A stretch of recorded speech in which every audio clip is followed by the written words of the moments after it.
imagine you finally set a boundary. Like maybe you tell your boss you weren't checking emails on a Saturday, or I don't know, you take a completely unplugged day just for yourself. Right, a true day off. Exactly. Yeah. And you do it. You sit down on your couch, and instantly this little voice in your head whispers that you're being selfish. Yeah. That you're lazy. That you just aren't doing enough. We all know that exact feeling, right? Oh, absolutely. It's universal. But what if I told you that the voice judging you doesn't actually belong to you? Welcome to our deep dive. Today, we're doing a really intense deep dive into the very architecture of our minds. Because we're living in this era of, well, unprecedented personal freedom. More choices than ever. Right. More progressive ideals than any generation before us. But there's still this inescapable low-level hum of cultural anxiety, like a deep-seated guilt for wanting too much or, being too angry or honestly just existing. Yeah, it really is the ultimate modern paradox. I mean, we have all this external liberty, but internally we are just sweating under the gaze of this harsh inner critic. Yeah, it's exhausting. It is. Yeah. And if we want to understand why, we really have to pull back the curtain on how human society actually functions. Because we tend to think of that guilt, that voice, ruining your Saturday off as a personal failing. Like a glitch in your own psychology. Exactly. Yeah. But if you look through these foundational psychoanalytic lenses, you start to see a much more provocative reality. Civilization, and I mean our entire modern world, the coffee shops, the laws, the art, it's not our natural state. Okay. It is a fortress we build against ourselves. To live together in a community, we essentially have to wage a perpetual invisible war on our own primal instincts. Yeah. Okay, hold on. You're saying civilization is a war against ourselves? Because, I mean, that sounds incredibly bleak for a Tuesday. It's intense, I know. Unpack this fortress for me. Like, what exactly are we waging war against? Because most of the time, it just feels like we spend our lives trying to be good people, pay our taxes, and just not annoy our neighbors. Right, well, to understand the fortress, we have to look at the two massive chaotic drives that run the human animal, at least according to these early psychological frameworks. First, there is Eros.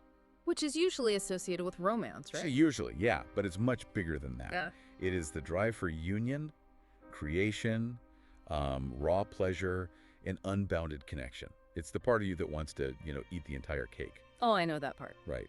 Or sleep until noon, or merge completely with the things you love. That's Eros. And second, there is the Thanatos. The death drive. Exactly. The urge for destruction, aggression, control, mastery, and ultimately oblivion. So, okay, if I'm wrapping my head around this, Eros is the toddler wanting all the candy, and Thanatos is the guy screaming in road rage because someone cut him off in traffic. That is actually a great way to picture it. Now imagine a society where everyone just acted on those raw drives all the time. It would be complete chaos. Absolute chaos. I mean, you can't have a polite, functioning society, let alone a stock market or a public transit system, if everyone is governed purely by raw lust and unchecked aggression. Yeah, the morning commute would be a nightmare. Exactly. Yeah. So what do? We bury Eros. We chain Thanatos. That is the fundamental tragic bargain of human culture. We trade our rawest impulses for the safety and predictability of the collective. So you hand over your wildness, and in exchange, you get paved roads and grocery stores. Yes. But the toll you pay at the gate of that fortress every single day is guilt. Wow. Guilt is the mechanism that keeps those buried drives in check. The cost of a peaceful order is your own perpetual internal unease. Okay, let's follow that logic, because here is where it gets really fascinating to me. If peace requires sacrifice, and if our entire cultural order relies on burying instincts to keep the peace, whose instincts are we actually sacrificing? Now we're getting to the core of it. Right, because looking at history, and frankly looking around right now, it does not feel like everyone is paying the exact same toll at the gate of this fortress. That is the pivotal question. If civilization demands repression in exchange for moral order, well, whose morality are we enforcing? Who is even deemed capable of being moral in the first place? Right. To answer that, we have to look at the internal judge doing the policing. In psychoanalysis, this is classically called the superego. The famous superego. You can think of the superego as a garrison stationed within your psyche. It's the internalized voice of parental and societal law. It enforces the rules of the collective. Like an inner hall monitor. Yes. And the brilliant, terrifying trick of culture is that you are never just watched by society. Society installs a camera inside your brain, and you become the watcher of yourself. It's the ultimate surveillance state. which totally explains why you feel guilty on your couch when literally no one is looking at you. Precisely. But here is the major provocation. The foundational model of this human soul, this concept of the robust, fully formed superego, was historically painted as a portrait of a very specific demographic. Let me guess. It was male, it was bourgeois, meaning comfortably middle class and invested in social respectability, and it was European. Of course it was. Right. The classic developmental model, the famous Oedipal arc, essentially tells the story of a young boy experiencing a terrifying conflict. The theory goes that he intensely desires his mother and fears ultimate punishment from his all-powerful father. It's a very dramatic, ancient Greek-style childhood trauma. It really is. And to survive this terror, the boy does something brilliant. He internalizes the father's law. He basically says, I will adopt your rules so you don't destroy me. Wow, so he surrenders to paternal authority. He does. And in doing so, he builds a strong, rigid moral compass. He emerges from this childhood drama as a fully socialized, ethical citizen ready to participate in the world. Okay, I mean, it's clean, it's logical, maybe a bit intense for a toddler, but it supposedly works for him. How does this exact same historical framework view women, then? Well, it viewed them through a lens of profound deficiency. Naturally. Because a young girl lacks male anatomy, the historical theory went that she doesn't experience this exact same biological terror of punishment. So she's not scared of the father in the same way. Right. Therefore, she doesn't have the same intense motivation to internalize the father's law. So her superego, her internal moral compass, was deemed weaker or less severe. You're kidding. No, she was judged as literally less ready to submit to the great, heavy demands of morality. That is wild. Her entire psychological makeup supposedly disqualified her from full ethical citizenship. Her psyche wasn't seen as having its own distinct, valid logic. It was framed entirely as a warped, incomplete reflection of the male norm. Okay, I really have to push back on that historical framing, because treating womanhood as a state of lack or just a secondary formation, I mean, it's absurd. But it's also deeply dangerous. Completely dangerous. Think about the real-world application of this. Imagine this scenario in a therapist's office back in, let's say, 1923. A woman walks in, she sits down, and she speaks of desire. But she isn't talking about desiring a husband or desiring motherhood. Right, the acceptable desire. Exactly. Instead, she desires knowledge. She wants financial autonomy. She wants a life that isn't entirely scripted by the silent, suffocating grammar of the society around her. And how does the analyst react? The analyst sits there, nods thoughtfully, and writes in his notes, "Ah, yes. Classic case of penis envy." It is the ultimate clinical dismissal of her actual lived experience. But it's so much worse than a dismissal. It pathologizes a perfectly healthy desire for freedom. I mean, it's like diagnosing someone with a biological phobia of walking when they're actually just locked in a cage. That is a great analogy. You are looking at the symptoms of confinement and calling it a neurological defect. The locked cage analogy is perfect because it really reveals the trap of the era. And, even in the early days of these theories, there were revolutionary counterthinkers, brilliant minds who immediately saw through this bias. Who realized it was rigged. Exactly. They dared to ask, what if this supposed envy wasn't biological at all? What if it wasn't an envy of male anatomy, but an envy of male privilege? Like the freedom to literally walk out the front door unchaperoned. Yes. The access to higher education, the legal rights to own property, the bodily autonomy, the lack she was experiencing wasn't biological in the slightest. It was profoundly social and structural. Which completely shifts the foundation of what that internal judge, the superego, actually is. If it's built on a biased model, then the voice in our heads isn't objective at all. It shatters the illusion of neutrality entirely. The profound implication is that the superego is not some divine, neutral arbiter of universal right and wrong. It is deeply gendered. It carries the weight of centuries of dominance, just dressed up as a universal conscience. So when a young girl internalizes morality under this kind of system, she isn't actually learning an objective ethics of right and wrong. What is she learning? She is learning to silence her anger. She is learning to shrink her ambition. She is being actively taught to confuse self-denial with virtue. Her repression is framed to her as personal goodness, but it is fundamentally a political act of control. But wait, if this internal judge is just a reflection of male privilege who originally wrote the code, like how did a society convince half its population to actively guard their own cages? That's a dark history.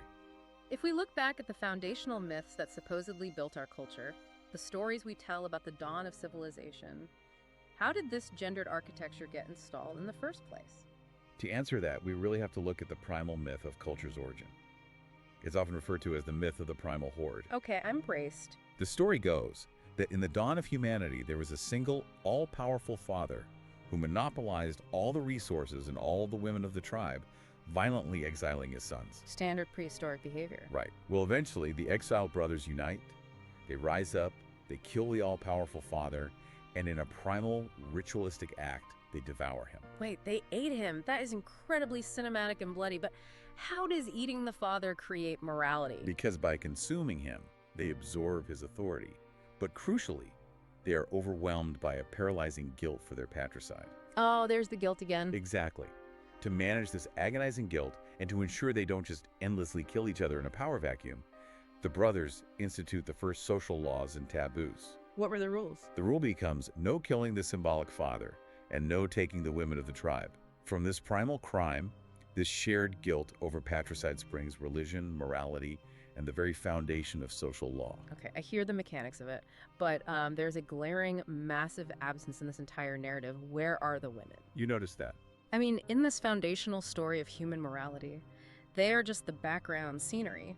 They are objects. They are prizes to be hoarded or won in this masculine power struggle, but they are never agents. Never. Their trauma, their consent, their desires, none of it matters to the founding drama of humanity.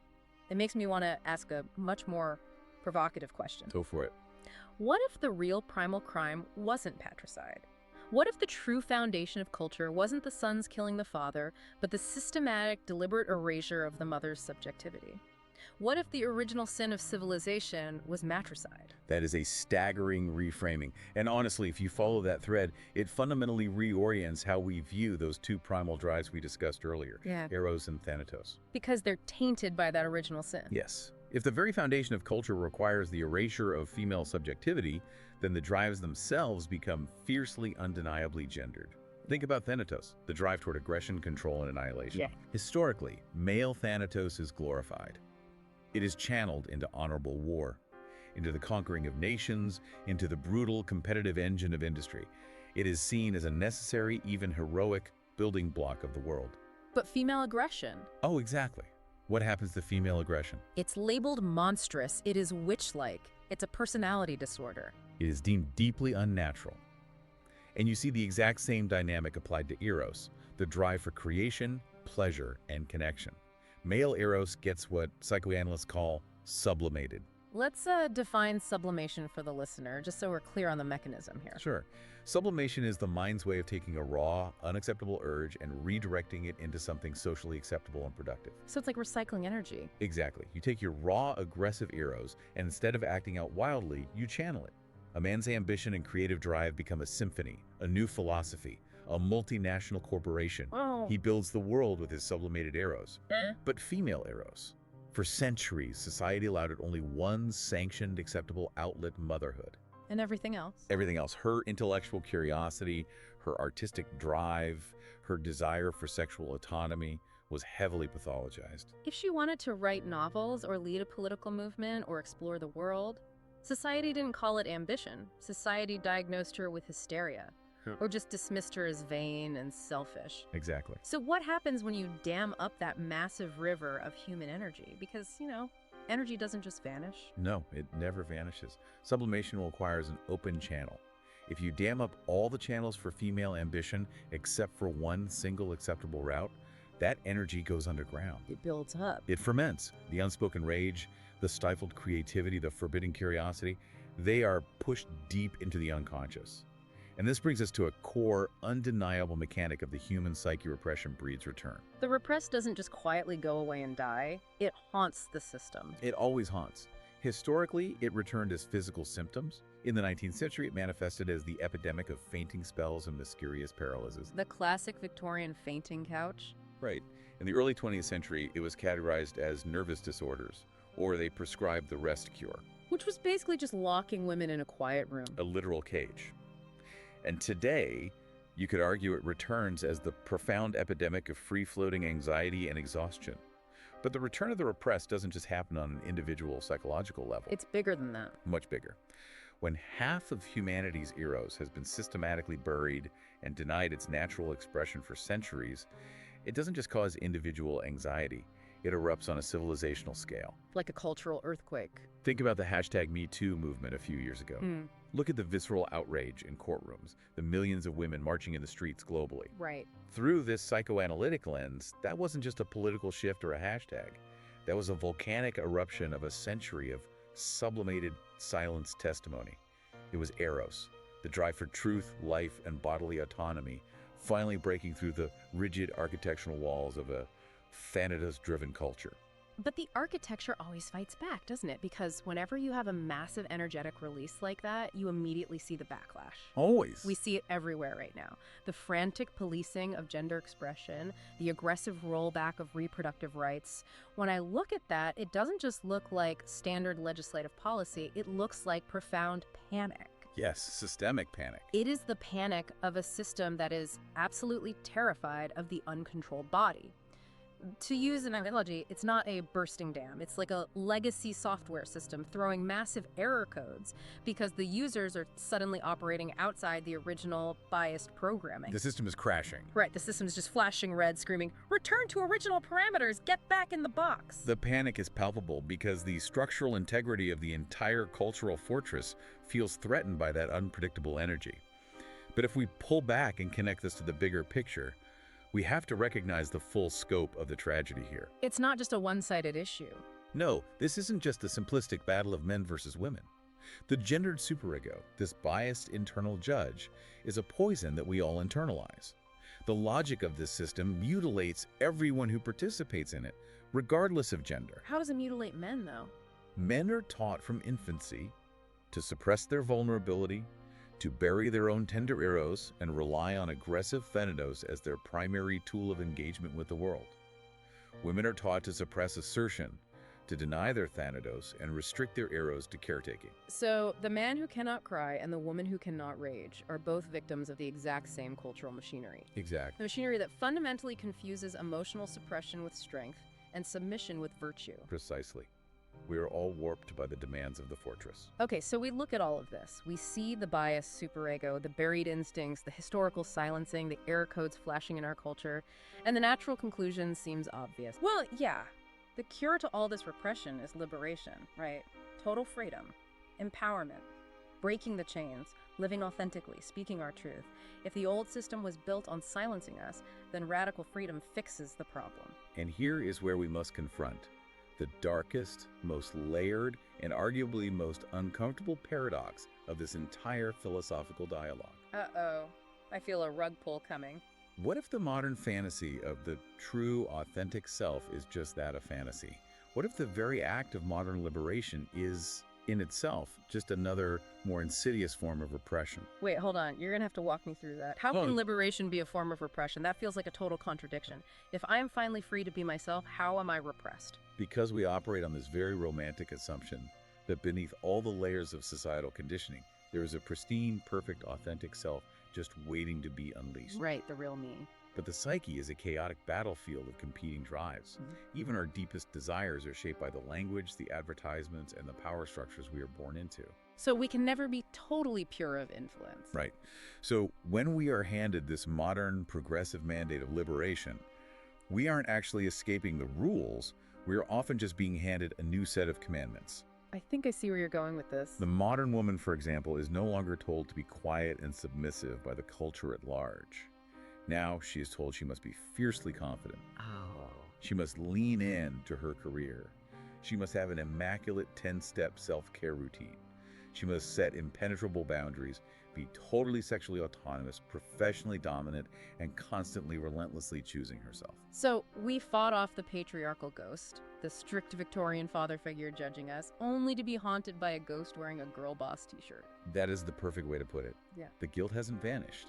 It has merely changed its vocabulary. That is so true. Think about the modern woman who feels genuine, deep ambivalence about motherhood, or the woman who actually prefers quiet solitude to corporate leadership, or the person who finds modern dating culture and sex confusing and messy rather than purely empowering. Where do they fit in? Under the old system, she was judged by her superego for wanting too much. Now she faces a crushing new judgment. She is judged for not being enough of the right kind of liberated. That is terrifying. It's like the cultural superego just went to a corporate wellness retreat and rebranded itself. Absolutely rebranded. It's no longer a punishing father with a stick. It's a hyper-optimizing neoliberal life coach. It's sitting in your head on a Sunday morning saying, are you maximizing your potential today? Are you performing your freedom correctly? Did you do your journaling? The journaling guilt is real. And you're right, freedom just becomes another exhausting performance. It requires constant self-monitoring. You are describing the panopticon. Right. For those who might not know the term, the panopticon is that concept of a circular prison where the guard tower is in the center. The prisoners can't see into the tower, so they never know exactly when they're being watched. Which is the most effective kind of prison. Because they might be watched at any moment, they end up policing their own behavior perfectly. Yes. And the neoliberal coach in your head is the modern guard tower. The voice has changed its tone to sound empowering, but the mechanism of control is identical. You are still policing yourself. Wow. And this raises an incredibly important question about the social movements we champion today. The moment any movement for liberation draws a line in the sand between the awakened individuals and the compliant ones, it erects a new norm. And a new norm means a new set of rules to fail at. Think about the spaces that might exclude a trans woman because she doesn't fit a specific, rigid, biological definition of the struggle.